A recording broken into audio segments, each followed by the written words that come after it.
भयकथा, अंधारी छाया, पार्श्वसंगीत हळू, थंड वाऱ्याचा आवाज. पावसाचे थेंब खिडकीवर पडतात. कथावाचक, गंभीर आवाजात. गावाच्या टोकाला एक जुनं घर होतं. लोक त्याला अंधारी छाया म्हणायचे. कारण तिथे गेलेल्या माणसाचा परत येणं कोणीच पाहिलं नव्हतं. एका रात्री राहुल नावाचा तरुण त्या घरात जाण्याचं ठरवतो. त्याला फक्त एकच गोष्ट सिद्ध करायची होती. भूत नसतात.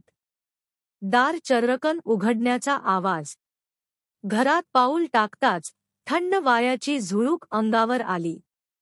भिंतींवर काळी बुरशी आणि कोळ्याचे जाळे. घड्याळ 2:30 दाखवत होतं. राहुल, हळू आवाजात. कोणी आहे का इथे?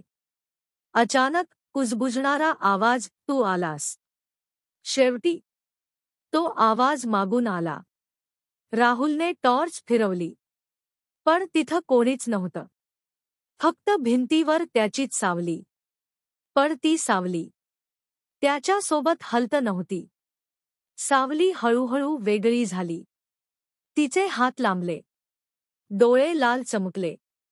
ती सावली कुजबुजली. आता तूही माझाच भाग आहेस. टॉर्च पडण्याचा आवाज, आरडाओरडा. सकाळी लोकांनी त्या घराजवळ शोध घेतला. राहुल सापडला नाही.